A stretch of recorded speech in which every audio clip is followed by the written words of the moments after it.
Debat Pilgub Jakarta putaran ketiga atau terakhir berlangsung semalam. Sejumlah topik kembali mengemuka, diantaranya soal banjir. Ada yang menarik dari pernyataan calon gubernur nomor urut 2, Dharma Pongrekun. Ia menyatakan selama ini kita menganggap banjir sebagai bencana dan musibah, padahal sebenarnya adalah hadiah dari Tuhan. Berikut cuplikan debat Pilgub Jakarta semalam. Bagaimana pandangan Mas Dharma dan Mas Kun yang sempat menyatakan bahwa banjir di Jakarta ini banyak terjadi karena banjir kiriman dari Bogor? Mengapa wilayah daratan tinggi tidak mampu menahan air hujan sehingga Jakarta terkena imbasnya? Apakah karena ekosistem alam di Jawa Barat sudah rusak? Mungkin bisa dijelaskan. Terima kasih. Jangan setiap kali banjir kita menganggap bencana. Setiap kali banjir kita menganggap musibah. Banjir sebenarnya bukanlah musibah. Ketika alam sedang mencari keseimbangannya, sebenarnya kalau kita menyikapi bahwa banjir ini adalah hadiah dari Tuhan, maka kita memanage, mengelolanya dengan arif dan bijaksana. Karena ini merupakan hadiah dari Tuhan. Ibarat monyet, ketika dia menerima hadiah dari alam, dia tidak selesai habis makanannya, dia simpan di pipinya. Untuk apa? Untuk dimanfaatkan pada saat dibutuhkan. Dan juga untuk menjadi air bersih. Saya penggemar Cihampelas. Kita ketahui bersama, Bapak punya ikon di Bandung adalah teras Cihampelas dengan proyeknya. Betul Pak ya? Nah, ternyata apa yang Bapak sudah imajinasikan, ya, imajinasi Bapak realisasikan, ternyata setelah pandemi COVID lagi, itu mati suri Pak. Dan para pedagang menjadi malas untuk meneruskan. Bahkan mereka sekarang berdagang di trotoar atau di emper-emper. Karena apa? Karena sepi tempatnya. Terima kasih. Masalah COVID kita bisa beda pendapat, tapi mempengaruhi ekonomi. Ekonomi turun minus 2%, minus 5%, Bali minus 10%. Pak Dharma punya rumah, terus Pak Dharma pindah oleh pemilik baru, rumahnya nggak diurus. Terus orang-orang bilang, oh ini salah Pak Dharma, rumahnya jadi hancur. Kan nggak begitu. Karena pengganti saya tidak melanjutkan, tidak mempromosikan, sehingga terjadilah apa yang tadi disebutkan. Bagaimana menghitung konsep koefisien luas bangunan untuk mengakomodasi pertumbuhan penduduk itu yang ideal buat Jakarta? Angka berapa, ngitungnya seperti apa? Yang kedua, fraksi PDIP, Mas Pram, di tahun 2022 pernah menolak ide Pak Anies untuk membuat rumah jadi 4 lantai. Maka kami akan menggunakan lahan-lahan yang dimiliki oleh pemerintah Jakarta dan juga BUMD untuk menjadi tempat hunian bagi warga Jakarta. Tadi pertanyaan yang kedua dengan Mas Anies, memang nggak apa-apa ada perbedaan. Tetapi saya kemarin sudah berdiskusi secara langsung dengan Mas Anies. Gagasan ide Mas Anies akan saya lanjutkan, walaupun fraksi saya berbeda untuk itu. Bagi saya nggak apa-apa. Inilah yang akan kita bangun untuk Jakarta. Apa yang baik kami lanjutkan, baik dari Mas Anies, baik dari Pak Ahok, Bang Foke, dan Pak Sutioso. Saya berkomitmen untuk membangun itu. Terima kasih. Pasangan nomor 1 sempat menyampaikan bahwa sebagai Gubernur Jawa Barat akan memindahkan pusat pemerintahan dari Gedung Sate di Bandung ke Tegal Luar, tapi tidak jadi. Kemudian baru-baru ini Kang Emil juga bilang, atau pasangan nomor 1 menyampaikan bahwa akan memindahkan Balai Kota dari Jakarta Pusat ke Jakarta Utara. Untuk itu kami ingin menanyakan apakah ini memang serius untuk mau dipindahkan? Kalau Jakarta mau mengurangi macet, selain perluasan transportasi publik, mari benerin tata ruangnya. Salah satunya adalah pusat kantor pemerintahan dikurangi dari pusat. Tentu ini harus didialogkan kepada stakeholder di Jakarta.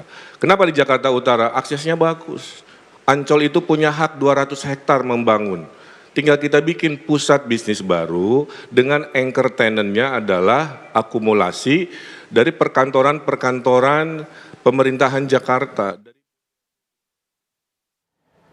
Pasca debat calon gubernur Jakarta, ketiga pasangan berkomitmen untuk memajukan masyarakat Jakarta dan melindunginya sehingga bisa memiliki hidup yang setara dan berkeadilan.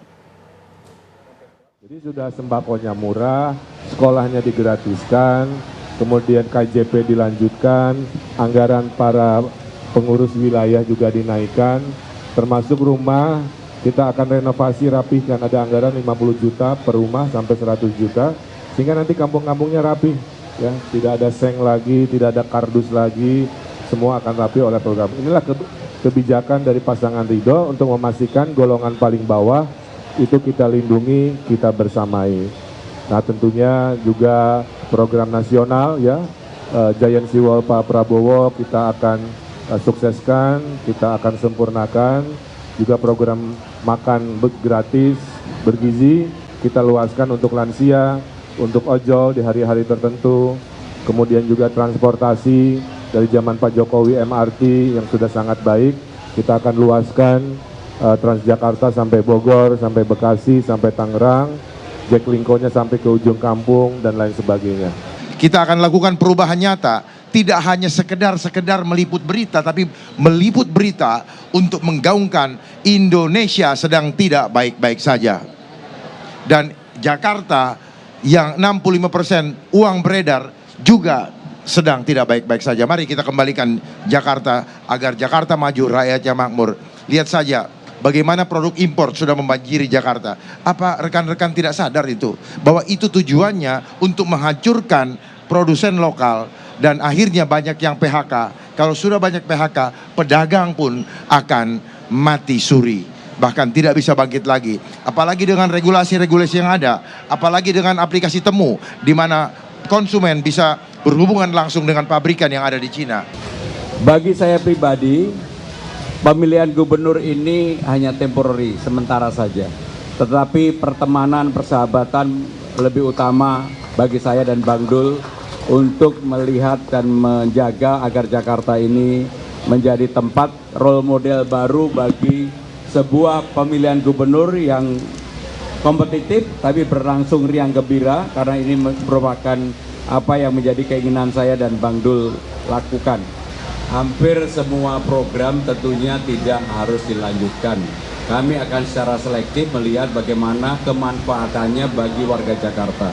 Bagi kami, bagi saya dan Bang Dul, manfaat bagi warga Jakarta itu menjadi prioritas utama untuk program-program yang ada. Tetapi kami tidak alergi terhadap itu, karena belum jadi gubernur. Kami akan pelajari, kami akan melihat persoalan ini, dan tentunya pada saatnya kami akan putuskan. Terima kasih.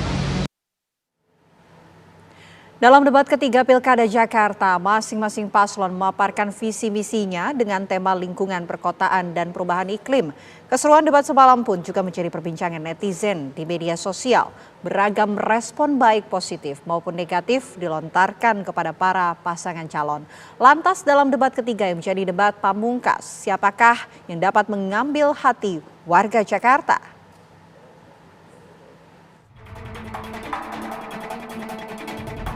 Dalam debat ketiga Pilkada Jakarta, masing-masing paslon memaparkan visi misinya.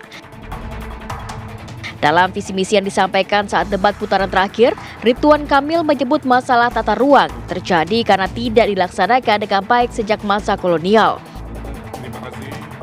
Ridho akan memperbaiki tata ruang di Jakarta dengan konsep berkeadilan dan meratakan pembangunan agar tak ada lagi kesenjangan.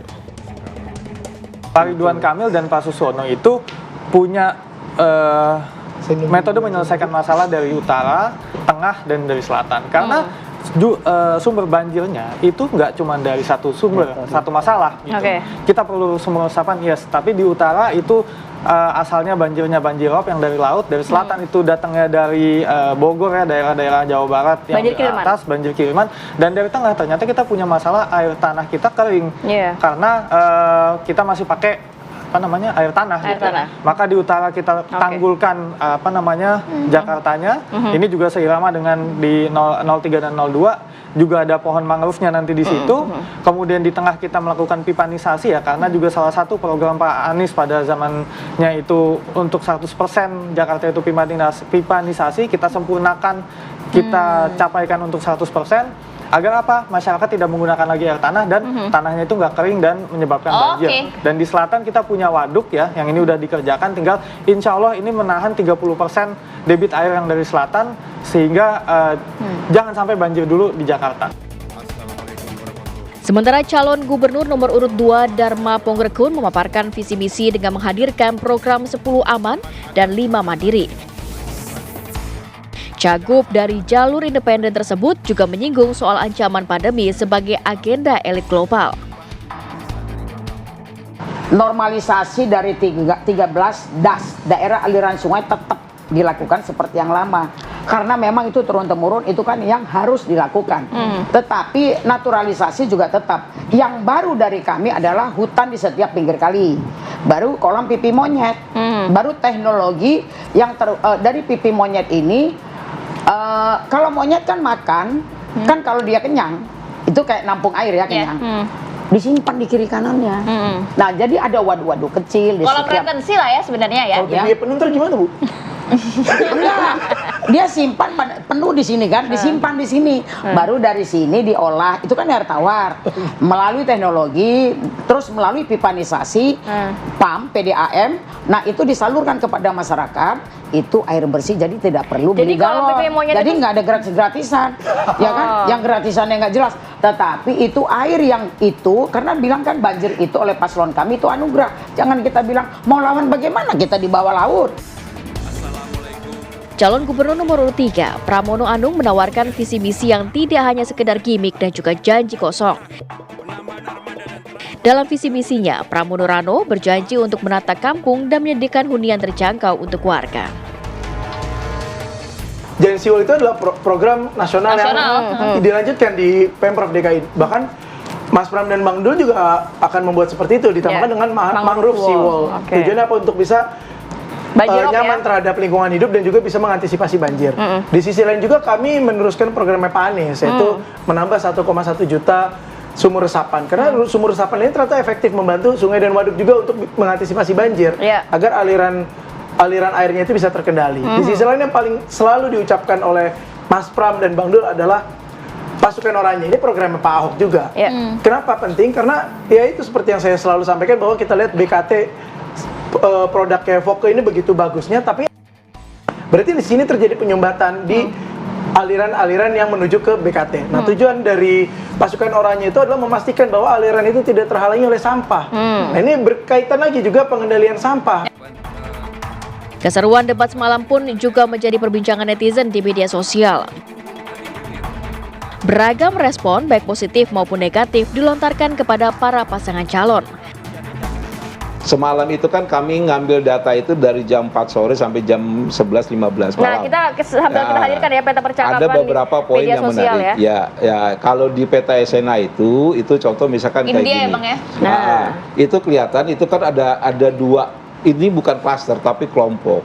Yang muncul itu adalah pertama kelompoknya Pak Ridwan Kamil dan Pramono Anung.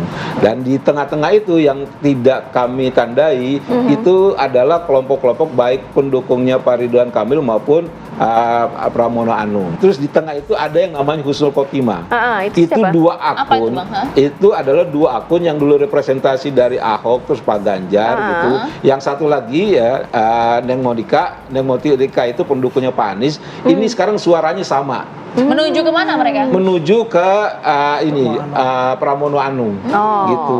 Artinya terkonfirmasi nih bahwa dukungan tanda kutip anak Abah kepada Pramono Anung tuh iya Terkonfirmasi juga di media sosial. di media sosial itu satu. Tapi ini kebanyakan organik ya, tidak ada yang buzzer-buzzer. Ini buzzer. Oh, ini buzzer. Makanya gini, yang teman-teman harus waspadai adalah gini, yang harus diwaspadai adalah ketika debat itu biasanya adalah ada yang menginisiasi. Nah, Dan ketika ada menginisiasi baru nanti publik ikut-ikutan, organik ikut-ikutan gitu. Lantas dalam debat ketiga yang menjadi debat pamungkas, siapakah yang dapat mengambil hati warga Jakarta? Tim TV One mengabarkan.